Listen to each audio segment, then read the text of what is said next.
Salut à tous et bienvenue sur la chaîne YouTube. Aujourd'hui on entame une nouvelle série de vidéos qui s'appelle Explication de cartes et dans laquelle on va essayer d'expliquer les cartes les plus ambiguës du jeu. Pour ce premier épisode on va parler de la carte Nox. Nox est une carte légendaire du Panthéon romain qui coûte 2 points de mana et qui a 2 points d'attaque et 1 point de vie.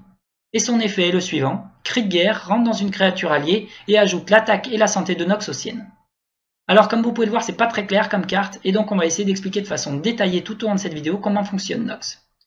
Tout d'abord, comment jouer Nox? Ça sert à rien de cliquer sur Nox et d'essayer de cliquer sur la créature que vous voulez booster, ça va pas marcher. Il va falloir invoquer Nox de façon classique et seulement à ce moment-là son cri de guerre va se déclencher et vous allez pouvoir cibler l'unité à booster. À ce moment-là, Nox va rentrer dans l'unité et va lui donner son attaque et sa défense. Bien entendu, ça se limite pas à ça, sinon ça serait un peu pourri comme carte. Il va y avoir plusieurs situations dans lesquelles Nox va pouvoir revenir en jeu. Tout d'abord, si la carte boostée par Nox se fait tuer, à ce moment-là, Nox va ressortir de la carte et va rester sur le terrain et donc vous aurez toujours une 2-1 en jeu pour pouvoir continuer à contrôler le board. Si maintenant la carte boostée par Nox se fait silence, à ce moment-là, Nox va sortir de la créature boostée et donc vous aurez toujours votre créature mais qui sera plus boostée et vous aurez également Nox sur le terrain. Enfin, si la créature se fait renvoyer en main, à ce moment-là, Nox va également sortir de la créature et va réapparaître à l'endroit où il y avait votre créature au préalable.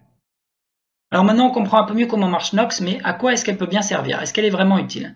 Je vous le dis tout de suite, Nox c'est un peu une carte situationnelle et ça va vraiment dépendre à comment vous construisez votre deck.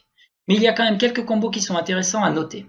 Tout d'abord avec les créatures qui ont un effet quand un dieu rentre en jeu. Par exemple Argès, quand un dieu rentre en jeu, vous piochez une carte. Et bien, lorsque vous jouez Nox, vous avez pioché une carte la première fois puisque Nox rentre en jeu, mais également si la créature boostée par Nox se fait tuer, comme Nox revient sur le terrain, et ben vous allez pouvoir piocher une deuxième carte. Bien entendu, cette synergie marche également avec Brontes qui gagne +1/+1 à chaque fois qu'un dieu rentre en jeu.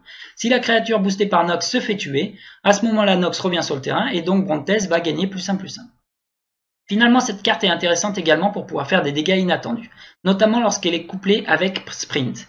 Sprint, si vous ne connaissez pas, c'est une carte qui permet à une créature d'attaquer 2 fois dans le même tour. Donc si vous boostez une carte avec Nox et que vous utilisez Sprint pour attaquer 2 fois, vous allez pouvoir faire 4 dégâts inattendus. Par exemple ici, si on booste Terra avec Nox et qu'on attaque 2 fois grâce à Sprint, on peut faire 16 points de dégâts alors que l'adversaire ne s'attendait à s'en prendre que 6. Donc cette carte est particulièrement utilisée, notamment dans les decks OTK Bellona.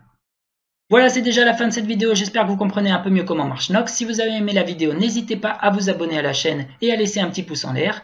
Et on se dit à très vite pour de nouvelles vidéos.